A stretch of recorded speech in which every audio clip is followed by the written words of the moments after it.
What's going on, everybody? It's Pelfrey, and this is the Red Sea Reefer 250.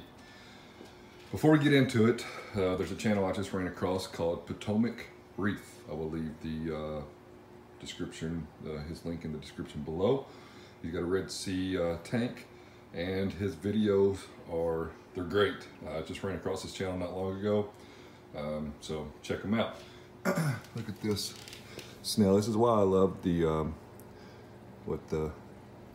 Australia turbo snail or whatever they're called, because they will flip themselves back over. Very, very interesting snail. So the tank's doing pretty good. I have been fighting a salinity issue, which didn't turn out well for some pieces. I have been feeding a couple different variations of frozen foods along with the pellets twice a day. And if you follow me on Instagram, then at some point you probably saw some of the coral extension, and it was crazy. The acans down here, after I fed the frozen food with the Celcon and some Reeferoids, they went nuts. The Enchinado went nuts. The brain coral, they all went crazy. And this Magic Kingdom coral that doesn't have much color, it looked wild. But yeah, the tank's doing pretty good. The emerald crabs, they've been getting after it. So there's one there, and he's either eating some cyano or bubble algae, and there's bubble algae all over that rock there. But the emerald crabs definitely have not disappointed me. Still up in here about this torch. I mean, the MP10 is pretty high up on the tank, but it doesn't extend very well.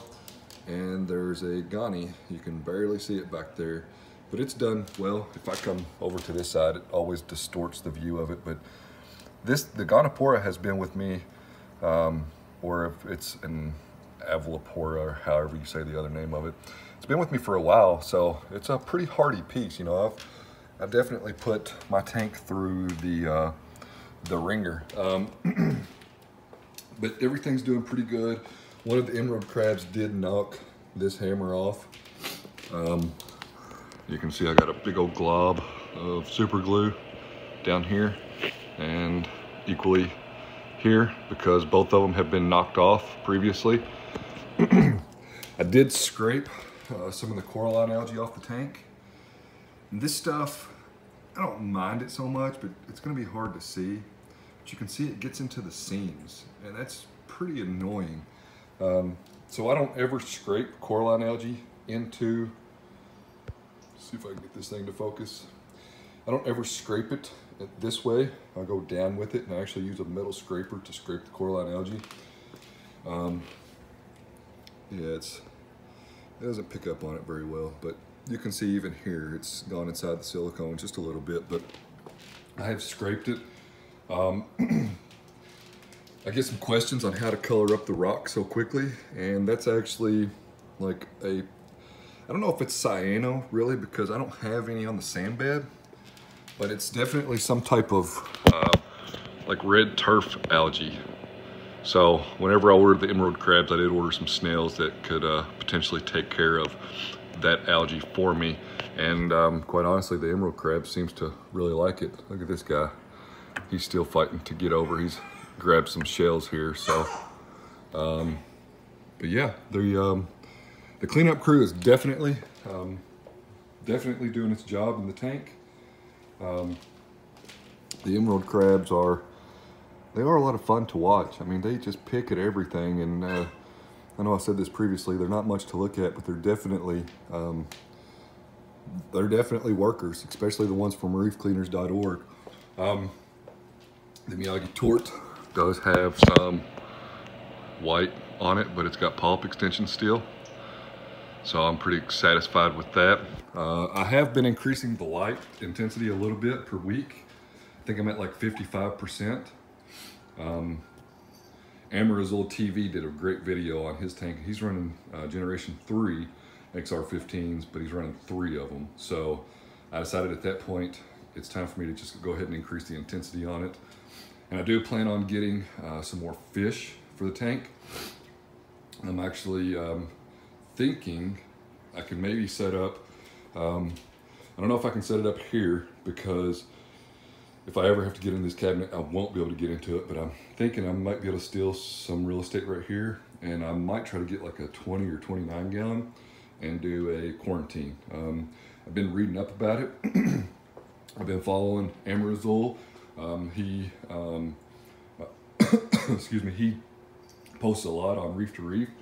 I've been following Aaron's Aquatics, and obviously Fish of Hex, they're huge proponents for quarantining fish, and I may give it a try. Definitely. I've also been talking to JS Reefs, I think I said that correctly, and he's got a tank similar in size, maybe even the same exact size as mine, and he's got like 14 fish in there. And if you don't know who he is, check out his channel as well, because he's running 3 AI primes, and the SPS colonies that he's got growing there are wild.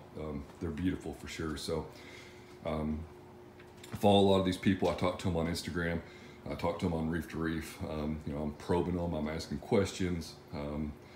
I don't know what's right and I don't know what's wrong. So what I like to do is gather as much information as possible, and then just form my own opinion and kind of do what's best for my particular situation. But I would like to give the quarantine protocol a try. I do think I need to pick up a Melanoris wrasse, because somewhere along the lines I got flatworms, and I don't know what these flatworms are, but I've had the what looks similar to this. Now I haven't looked at them under a microscope, but I've had them before, and I put a Melanoris wrasse in the tank and it took care of them, no problem whatsoever. So obviously my biggest concern with excuse me, adding another wrasse is the wrasse that I already have in the tank, which, you know, luckily I talked to Scurvy's Reef, and he is very knowledgeable. He won't tell you that he's very knowledgeable about wrasses, but he's very knowledgeable about wrasses, and he can point me in the right direction. So I have a, if you will, a network of people that I talk to about various things, and I do appreciate everybody's input and just answering my questions, but are probably dumb, but you know, I think that if you don't ask a question, then you're definitely not going to get an answer. So I ask questions quite a bit, but everything's going pretty good. I do have, I don't know where he went now, but I have a mushroom that's not attached to anything, and it's got stuck in his pump a couple times. There's some bubble algae up there. So I don't know. The coralline algae has kind of subsided a little bit, but it'll come back. I got no worries about that. It'll come back for sure. There's a Halloween hermit. You won't be able to see him. He's down there in the depths. But that's it. I've probably rambled on. Again, if you're not on Instagram, it takes like 5 seconds to sign up. Check me out at Pelfrey's Reef. Check out the website at pelfrey.net. There's a lot of great people on Instagram, and again, I talk to a lot of people on Instagram and both Reef to Reef. Hope you have a great day. Thanks for following along. Leave your comments down below if you have any questions or just tips, because I'm always listening. Appreciate you watching. Catch you on the next one.